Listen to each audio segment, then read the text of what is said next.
Binunyag ni Oji ang isang di umano'y awkward encounter nila ni Kim sa hallway sa labas ng dressing room at It's Showtime. Sinabihan daw niya si Kim na buti pinapasok ka dito. Ngunit para sa mga Gen Z, kasalukuyan ang kanilang sistema ay tinuturing na isang malaking red flag.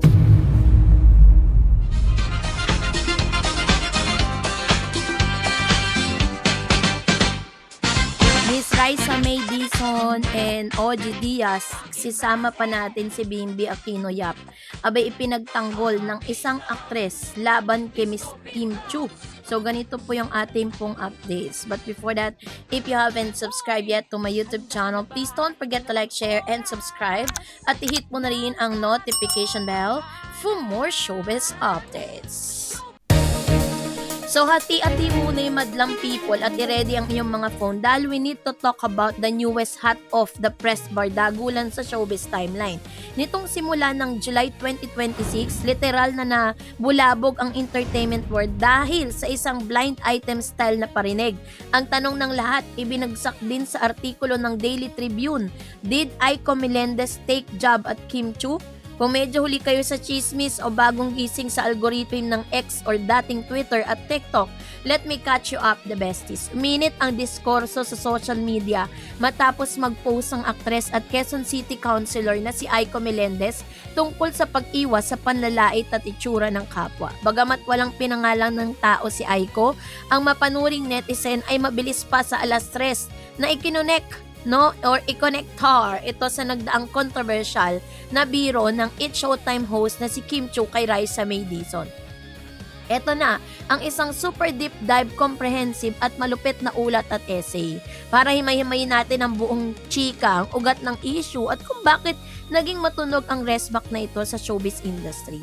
Number 1, ang pasabog na post ni Aiko Melendez or The Catalyst.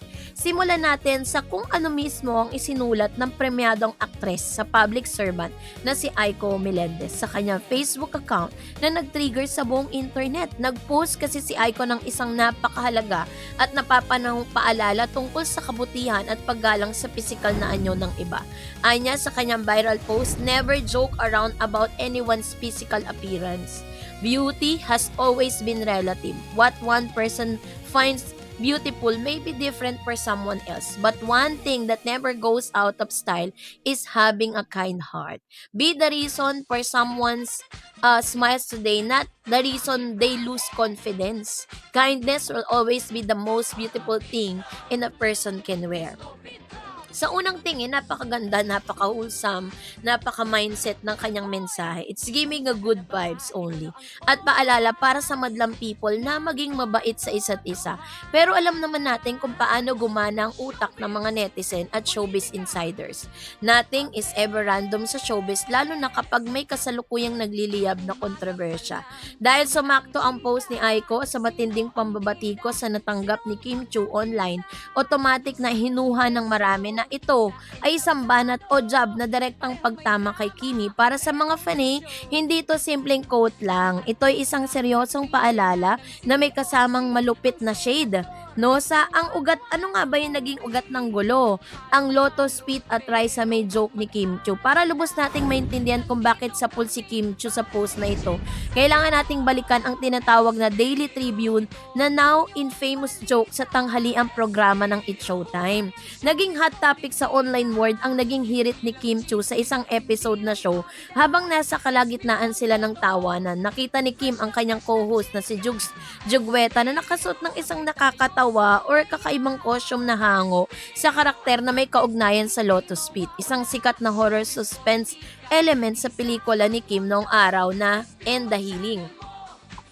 Sa gitna po ng kulitan, biglang sumigaw si Kim ng pangalan ni Raisa May habang tinuturo si Jugs sa kanyang costume. Ang implikasyon ng biro para sa maraming nakapanood, parang ikinumpara o inassociate ni Kim ang itsura ng horror character o ng nakakostume kay Raisa May Dizon, ang dating child star at ngayon dalaga na host na si ng Itbulaga. The internet did not take this lightly. Instant brain rot ang inabot ng ilang netizen. At ang iba naman ay literal na nagalit. Marami ang bumatikos kay Kim Chu dahil biro lang daw ang nagpapakita ng body shaming at kawalan ng filter para sa mga fans si Raisa at sa mga modernong manonood. Sa ganitong klaseng katatawanan ay itinuturing na tactless, shenanigans at tasteless jokes sa panahong mulat ng mga kabataan na ang henerasyong ito laban sa panlalait sa pisikal na anyo ng iba.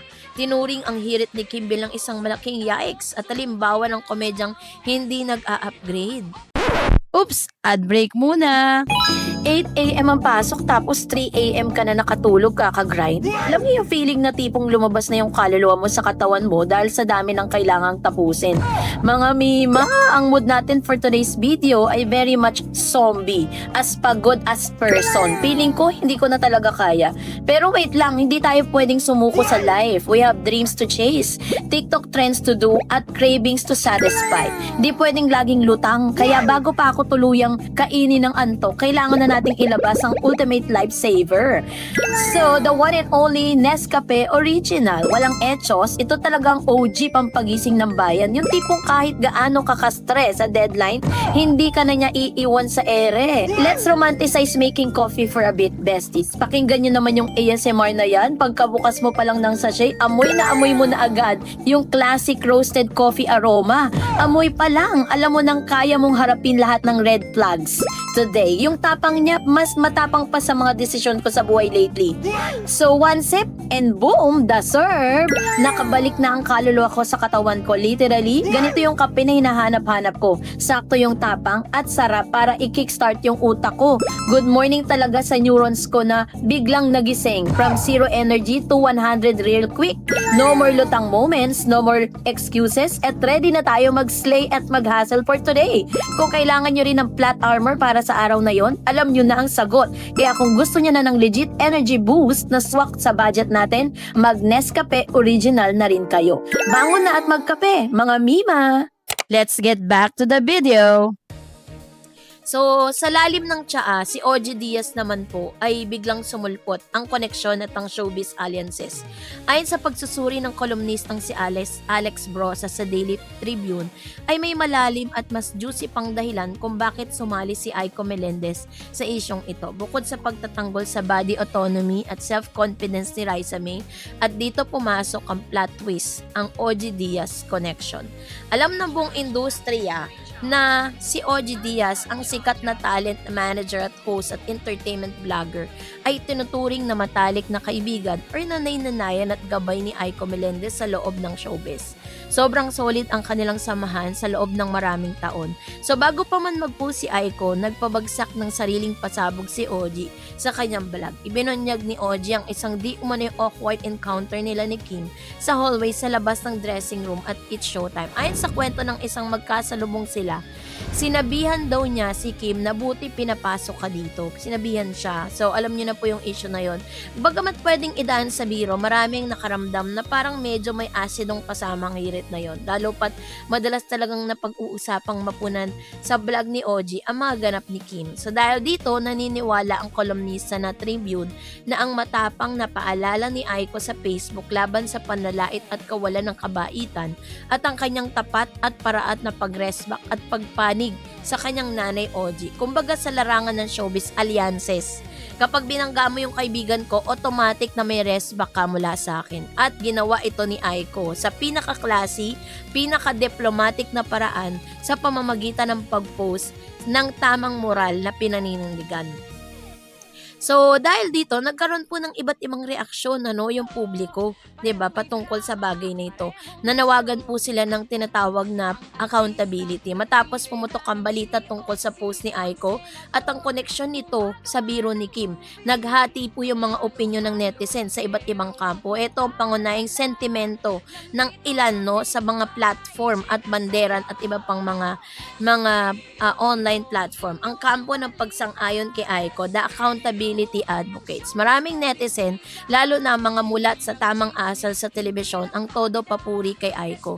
Para sa kanila, tama lang na may isang respetadong personalidad at opisyal na pamahalaan na magsalita laban sa mga jokes sa nakakasira ng self-confidence ng kabataan. May isang netizen pa nga ang nag-iwan ng matinding komento tungkol sa pananagutan sa publiko. Accountability matters. Kim Chu, is your joke publicly embarrassed of hurt Raisa May Dizon? Then you should publicly own it and publicly apologize. A sincere apology is not a sign of weakness. It is a sign of integrity, mature, and respect. Public humiliation deserve public accountability.